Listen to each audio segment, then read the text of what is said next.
नमस्कार, ABC star news देख रहे हैं आप और देश लाइव में मैं हूं आपके साथ सोहन सिंह।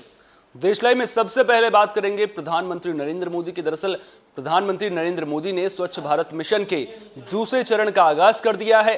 प्रधानमंत्री नरेंद्र मोदी ने स्वच्छ भारत मिशन अर्बन 2.0 और अमृत 2.0 योजना का शुभारंभ किया। नई दिल्ली के डॉक्टर अंबेडकर इंटरनेशनल सेंटर में आयोजित कार्यक्रम में प्रधानमंत्री नरेंद्र मोदी ने कहा कि देशवासियों ने साल 2014 में भारत को खुले में शौच से मुक्त बनाने का संकल्प लिया था, जिसके तहत 10 करोड़ से ज्यादा शौचालय बनाए गए हैं। अब स्वच्छ भारत मिशन अर्बन 2.0 का मकसद कचरा मुक्त शहर बनाना है, यानी शहर को कचरे के ढेर से पूरी तरह से मुक्त बनाना है। बता दें कि अभियान का दूसरा चरण स्वच्छ भारत मिशन अर्बन 2.0 और अमृत 2.0 को शहरों को कचरा मुक्त और पानी को सुरक्षित करने के लिए डिजाइन किया गया है। इससे पहले केंद्रीय मंत्री हरदीप पुरी ने कहा कि स्वच्छ भारत मिशन इसलिए सफल हुआ क्योंकि प्रधानमंत्री मोदी ने इसे जन आंदोलन बना दिया। उन्होंने आगे कहा कि महात्मा गांधी ने 1916 में बनारस हिंदू कॉलेज में अपने एक संबोधन में स्वच्छता पर जो कुछ कहा था और वे जो जन आंदोलन चाहते थे उसमें कुछ अधूरा रह गया, इसे अब पूरा किया जा रहा है। सुप्रीम कोर्ट ने तीनों कृषि कानूनों के विरोध में जंतर मंतर पर प्रदर्शन की मांग को लेकर कड़ा रुख अख्तियार किया है। सुप्रीम कोर्ट ने किसान महापंचायत के रुख पर आपत्ति जताई है। सुप्रीम कोर्ट ने किसान महापंचायत संगठन पर नाराजगी जाहिर करते हुए कहा कि लंबे वक्त से विरोध कर रहे किसानों ने पूरे शहर का गला घोंट दिया है और अब शहर के अंदर आकर उत्पात मचाना चाहते हैं। क्या शहर के लोग अपना कारोबार बंद कर दें या फिर आपके प्रदर्शन से लोग खुश होंगे? जस्टिस एएम खानविलकर की अध्यक्षता वाली पीठ ने कहा कि एक बार कानूनों को अदालतों में चुनौती देने के बाद विरोध करने वाले किसानों को विरोध जारी रखने के बजाय व्यवस्था और अदालतों में भरोसा करना चाहिए। पीठ ने कहा कि किसानों को प्रदर्शन का अधिकार है, लेकिन राजमार्गों को ब्लॉक कर लोगों को परेशानी में नहीं डाल सकते। जंतर मंतर पर प्रदर्शन करने की मांग करने वाली याचिका पर सुप्रीम कोर्ट ने तल्ख टिप्पणी की है। कोर्ट ने कहा कि किसान यातायात बाधित कर रहे हैं, ट्रेनों और राष्ट्रीय राजमार्गों को बाधित किया जा रहा है, सुरक्षा कर्मियों को निशाना बनाया जा रहा है और सरकारी संपत्तियों को भी नुकसान पहुंचाया जा रहा है। लेकिन इसके बाद प्रदर्शन करने की मांग को लेकर इजाजत मांगी जा रही है। ऐसे में प्रदर्शन करने की इजाजत कैसे दी जा सकती है? बता दें कि मामले की सुनवाई सोमवार को होगी।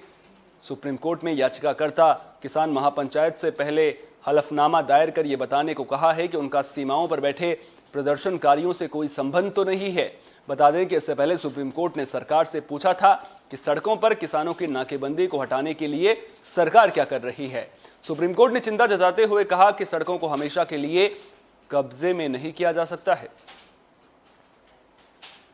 अब बात हिमाचल प्रदेश की कर देते हैं। दरअसल हिमाचल प्रदेश की राजधानी शिमला के कच्ची घाटी इलाके में गुरुवार शाम भूस्खलन के कारण 7 मंजिला इमारत देखते ही देखते जमींदोज हो गई। इमारत के मलबे से पहाड़ी के निचले हिस्से में बना 2 मंजिला भवन और एक मकान भी मलबे में तब्दील हो गया। वहीं करीब आधा दर्जन मकानों को खतरा बना हुआ है। प्रशासन ने इन मकानों को खाली करवा दिया है।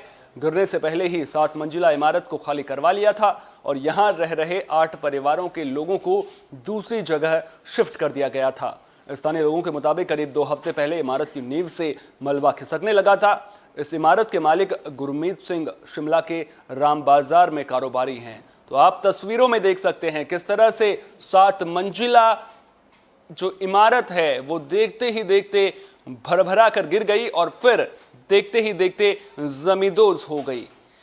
जिस तरह से स्थानीय लोग बता रहे हैं कि पहले से ही इस इमारत के नीचे से मलबा खिसक रहा था, उसके बाद एहतियातन प्रशासन ने अच्छा काम यह किया कि लोगों को वहां से निकालकर दूसरी जगह शिफ्ट कर दिया था, जिसकी वजह से जानमाल का नुकसान नहीं हुआ है।